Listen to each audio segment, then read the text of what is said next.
आज हम बात करेंगे how to become rich, how to manage time, whether you can be financially free. अरे आप सोचेंगे पैसे ही नहीं है तो मैनेज क्या करें, पैसे कम हैं या ख़त्म हो जाते हैं, उसको क्या मैनेज करें। अगर आप सोचें कि मैं जिम तब जाऊंगा पहले हेल्दी हो जाऊंगा, मैं पैसे तब सेव करना शुरू करूँगा जब बहुत सारे कमा लूँगा, मैं मैनेज तब करना शुरू करूँगा टाइम को जब मेरे पास बहुत सारा टाइम होगा, ऐसे नहीं होता है। आपके पास टाइम तब होगा जब आप मैनेज करेंगे, आपके पास पैसा तब होगा जब पैसे को मैनेज करेंगे, आपके पास हेल्थ तब होगी जब हेल्थ को मैनेज करेंगे, चाहे आप किसी भी स्टेज पे हैं, राइट।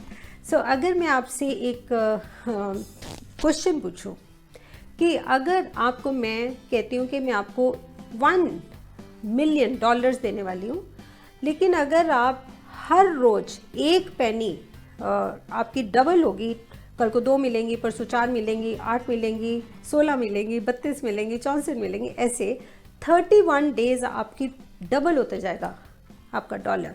तो विल यू प्रेफर दैट और विल यू प्रेफर $1 मिलियन? आप क्या कहेंगे? आप कहेंगे छोड़ो यार, कौन हर रोज़ इसकी वेट करेगा, कौन एफर्ट करेगा कि देखने के लिए कि बढ़ रहा है नहीं बढ़ रहा है, इकट्ठे लोग ख़त्म। $1 मिलियन, वाह। पर आपको मालूम है कि 31 डेज में उसकी वैल्यू कितनी हो जाएगी? वो डबल हो कि $1 penny dollar, it will become $10 million. आपने कभी सोचा कि ऐसे भी हो सकता है? This is called compounding interest या compounding of your money. So जब मेरी डॉटर हुई तो उस टाइम मुझे याद है हमारे जो फ्रेंड्स थे वो बहुत बर्थडे सेलिब्रेट करते थे, लेकिन हमारे पास पैसे बहुत कम होते थे, मेरे हस्बैंड जॉब में थे, तो लोग पैसा स्पेंड करके उसको 10,000 5,000, उस टाइम उनकी भी बहुत वैल्यू होती थी, तो वो इंजॉय करते थे मोमेंट को, राइट। लेकिन हमने उस टाइम एक कुछ अमाउंट डॉटर के नाम डिपॉजिट कर दी, इन्वेस्ट कर दी, और आपको मालूम है 25 साल बाद उसकी कितनी वैल्यू होगी? 25 लाख। एक्चुअली वो उसकी जितनी उसको पढ़ाई करने के लिए उस टाइम अमेरिका जाने के लिए चाहिए थी वो बहुत थी। अब आप देखें, एक वाइज इन्वेस्टमेंट मल्टीप्लाई होकर आपका क्या से क्या बना देगी। लेकिन आपको जानना है ये छोटे छोटे टिप्स, अगर जानना है तो stay with me till end, because I know patience कम होती है, हम छोड़ के चाहे छोड़ क्या करना है, या सो अब मैं आपसे कुछ ऐसी टिप्स शेयर करूंगी जो आपको बताएंगे कि कैसे आप इतनी छोटी छोटी चीज़ों को केयर करके आप अपने बच्चों को टाइम मैनेजमेंट सिखा सकते हो, आप अपनी लाइफ को बहुत बेहतर कर सकते हो। सीखना चाहेंगे तो लेट्स स्टार्ट विद फर्स्ट।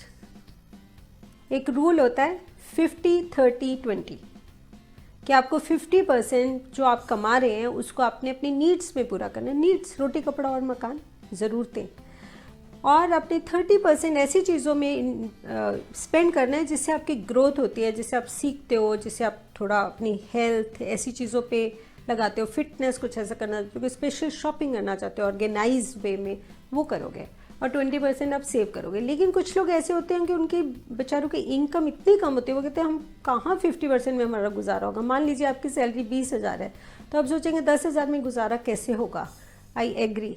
तो एक रूल ये भी रहता है कि 60-30-10, तो अब 60% अपनी नीड्स में पूरा करें और 10% अब सेव जरूर करें। आप किसी भी मुकाम पे, मुझे याद है मेरे हस्बैंड की सैलरी जब मेरी शादी हुई 2250 रुपये थी, आप सोच सकते हैं 2250 रुपीज़, और उसमें हम रेंट भी देते थे और उसमें हम अपने खर्चे भी करते थे, लेकिन मैं उस टाइम भी बचा लेती थी, और वो धीरे धीरे करके इतना सेव हो जाता था कि हम बड़ी ज़रूरत को पूरा कर सकते थे उस टाइम भी, इतनी सी अमाउंट में भी, राइट। जैसे अमिताभ बच्चन जी ने एक बार बताया कि उनके जो फादर थे वो वॉक पे जाया करते थे और कुछ स्टोन्स, रॉक्स उठा लाया करते थे उनको जो अच्छे लगते थे। तो एक बार वो जब बेल बजी तो एक बहुत बड़ा रॉक उनके घर के बाहर था, तो अमिताभ ने दरवाज़ा खोला तो उनको बोला कि आप इसको अंदर ले जाइए। वो ले गए, लेकिन बाद में उन्होंने कहा आप यहाँ तक कैसे लाए? कहते मैं ना 3 महीने पहले मैंने ये पत्थर देखा था, रॉक देखा था, और मैं इसको धीरे धीरे करके हर रोज़ एक स्टेप आगे आगे करता रहा और आज ये घर तक पहुंच गया। तो अगर हम छोटे छोटे स्टेप्स लेते रहते हैं तो हम ज़रूर बहुत कुछ बड़ा कर सकते हैं, जैसे उन्होंने रॉक घर तक ले आए। तो first rule is to save some money every month for sure. Second tip is discipline yourself.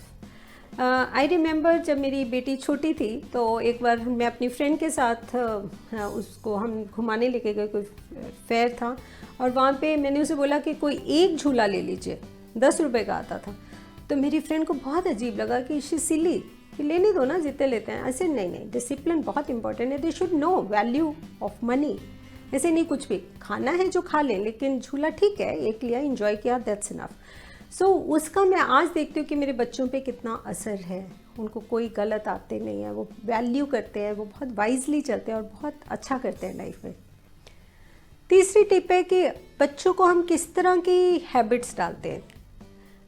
Healthy habits डालते हैं कि हम बिल्कुल लग्जरी और गलत हैबिट्स डालते हैं, जैसे चॉकलेट खाने की हैबिट्स डालते हैं या अच्छी चीज़ें खाने की हैबिट डालते हैं. हम उनको स्पोर्ट्स में हम कहते हैं कि आप थोड़ा थोड़ा सेव करोगे तो स्पोर्ट्स में ना हम ऐसे रैकेट लेके आएंगे हम, या कोई ऐसी बॉल लेके आएंगे, फुटबॉल लेके आएंगे, या कुछ ऐसा करेंगे, या मैं आपको इस तरह की कोचिंग दिलवाऊंगा, बहुत स्पेशल होगी, मैं चाइना भेजूंगा for coaching. They are experts in sports. So आप किस तरह से उनको मोटिवेट करते हैं कि वो हेल्दी हैबिट्स रखें. चौथी टिप है कि बहुत पेरेंट्स को ऐसा लगता है कि हाँ नहीं बच्चों को बेचारों को प्रॉब्लम नहीं, उनको क्या बताएं, उनका दिल करता है, बाकी बच्चे भी करते हैं, ऐसा उनको लगता है. मुझे ऐसा नहीं लगता कि हमें ऐसा सोचना चाहिए. अपनी चादर देख के पैर पसारने चाहिए, बच्चों को वाइज बनाना चाहिए, उनको समझाना चाहिए कि अगर हम बचपन से उनको ऐसी आदतें डाल देंगे, हम बताएंगे कि हमारी सिचुएशन है, हमने इतना हार्ड वर्क किया और हम यहाँ तक पहुँचे और आगे भी अच्छा करेंगे और आपको ऐसा करना चाहिए. हम उनको अगर अंदर से कुछ सिखा देंगे तो उनको ऐसा नहीं लगेगा कि हम कम हैं या कुछ हैं. उनको एक स्पिरिट होगा कि हमने कुछ अलग करना है, अच्छा करना है. हमें वो बताना है कि हमें उनको पैम्पर कर करके उनकी चीज़ें ख़राब करनी है. जैसे आजकल तो बहुत सिंपल है, पे नाउ क्लिक. सो कितने बच्चों को आदत हो गई है कि 1 मिनट में उनको लगता है पे कर दें, तो हम कितना इजीली अपना कार्ड स्वाइप करते हैं. हम कैसे करते हैं, हमारे बच्चे हमें वैसे ही देख रहे हैं. एक मेरे ऐसे क्लाइंट थे कि वो बहुत परेशान थे. जब वो मेरे पास आए तो उनके बहुत लोन्स चढ़े हुए थे, लेकिन उनकी हैबिट्स ऐसी थी कि उन्होंने बेस्ट जिम जाना है, बेस्ट ब्रांडेड क्लोथ्स डालने हैं, बेस्ट गाड़ी, गर्लफ्रेंड को घुमाना है, इवन फॉरेन ट्रिप्स लगाने. तो करते करते उनके लैक्स में काफ़ी लोन चढ़ा हुआ था. तो जब वो मेरे पास फाइनेंशियल मैनेजमेंट के लिए आए तो मैंने उनका देखा कि उन्होंने क्रेडिट कार्ड इतना यूज़ किया हुआ था कि उस पर उनको 40% लोन की उनको इंटरेस्ट देना पड़ रहा था. Can you imagine? I was shocked. I said what are you doing? In spite of the fact कि उनकी इनकम अच्छी थी, पर वो इस विशियस साइकिल से नहीं निकल पा रहे थे, उसको मैनेज नहीं कर पा रहे थे. उनको समझ में नहीं आ रहा था कि क्रेडिट कार्ड यूज़ करना इतना नुकसान कर सकता है. जब उनको प्लान करवाया तो उनका अल्टीमेटली 10% पे उन्होंने लोन लिया, बाकी सारे पे किए और अल्टीमेटली करते करते लोन उतार के आज वो 25 लाख प्लस है. बच्चों को एक फाइनेंशियल फ्रीडम अकाउंट खोल के दीजिए और उनको एक 365 डेज़ का चैलेंज भी दीजिए और उनके साथ एक बजट भी बनाएं आप.